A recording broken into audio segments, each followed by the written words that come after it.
नहमदुहु व नुसल्ली अला रसूलिहिल करीम अम्मा बाद फ़ाउज़ु बिल्लाहि मिनश शैतानिर रजीम बिस्मिल्लाहिर रहमानिर रहीम। रमज़ानुल मुबारक की इन सातों में आज हम जिक्र करेंगे कौम आद का। कौम आद का वाक़या कुरान मुक़द्दस ने बहुत सी जगहों पे बयान किया है और इसका ताल्लुक़ हज़रत हूद अलैहिस्सलाम की तबलीग से और उनकी जद्दोजहद से है। कौम आद का ज़िक्र खैर कुरान मुक़द्दस में मिलता है, दीगर जो सहीफ़े हम तक जिस भी सूरत में पहुँचे हैं वहाँ इनका ज़िक्र नहीं है। शायद इसकी वजह यह है कि उनका ताल्लुक़ अर्ज़ फ़लस्तीन से है और उन इलाक़ों से है। आद से अरब के लोग बहुत अच्छी तरह वाकिफ़ थे और इनकी रवायतों में इस कौम का तस्करा मिलता था।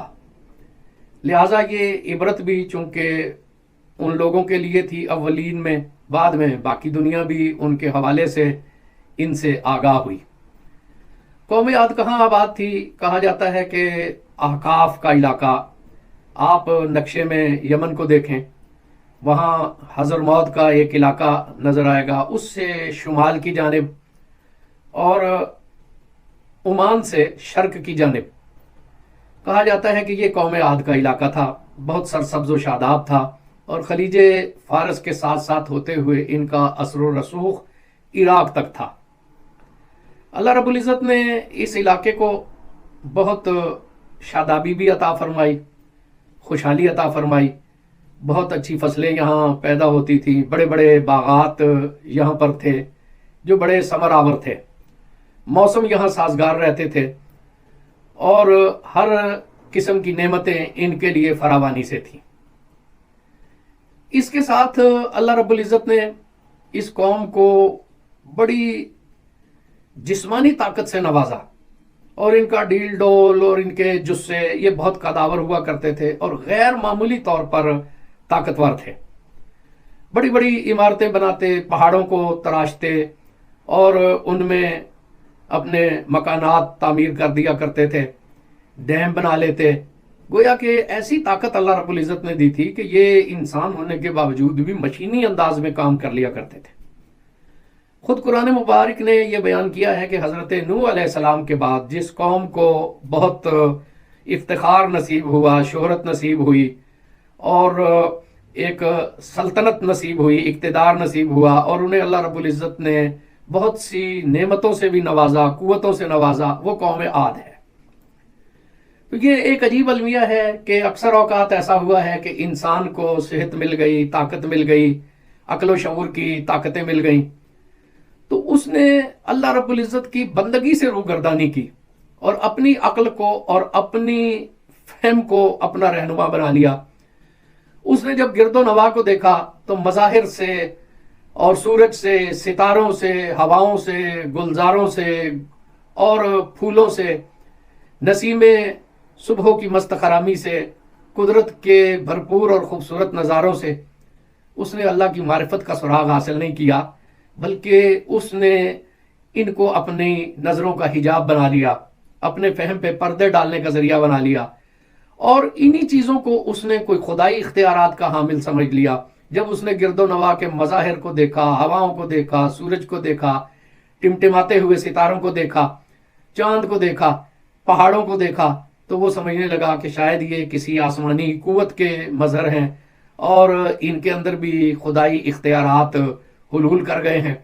तो मज़ाहिर को इंसानों ने बहुत सी जगहों पे, बहुत से मकामात पे, तारीख़ के बहुत से अदवार में अपना हिजाब बना लिया।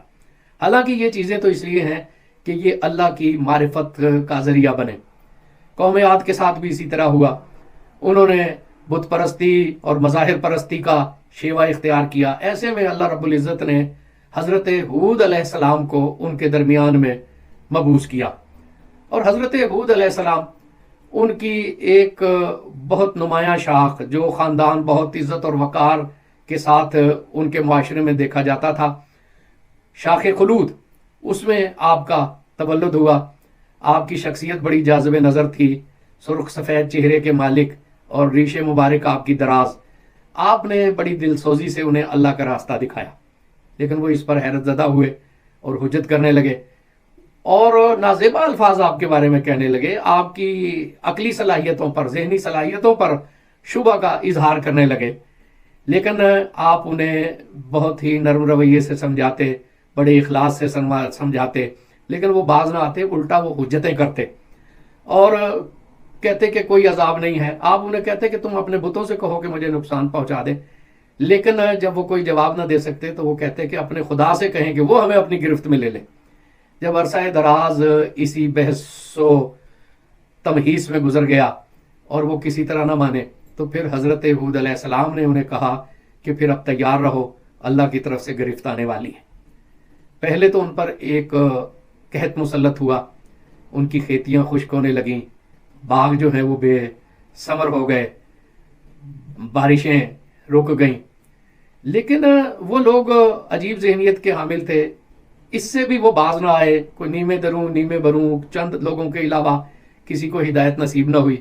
تو پھر حضرت ہود علیہ السلام نے کہا کہ اب وہ وقت آ پہنچا ہے، تیز ہوائیں رفتہ رفتہ چلنا شروع ہوئیں، اور وہ ایسی تھی کہ 8 دن اور 7 راتیں تیز ہوائیں چلتی رہیں، ہواؤں کے جکڑ شروع ہوئے، اور وہ جس جسے پر، جس طاقت پر، جس قد بت پر انہیں بڑا ناز تھا، ہوائیں انہیں اٹھاتی، حد نظر تک آسمان تک لے جاتی اور پھر زمین پر انہیں پٹک دیتی، ان کی ہڈیاں بکھر گئیں، ان کے جوڑ جو ہے وہ الگ الگ ہو گئے، اور یہ 1 ہفتے تک اسی طرح رہا اور پوری قوم نیست و نابود ہو گئی، سوائے ان لوگوں کے جو حضرت ہود علیہ السلام کے ساتھ تھے۔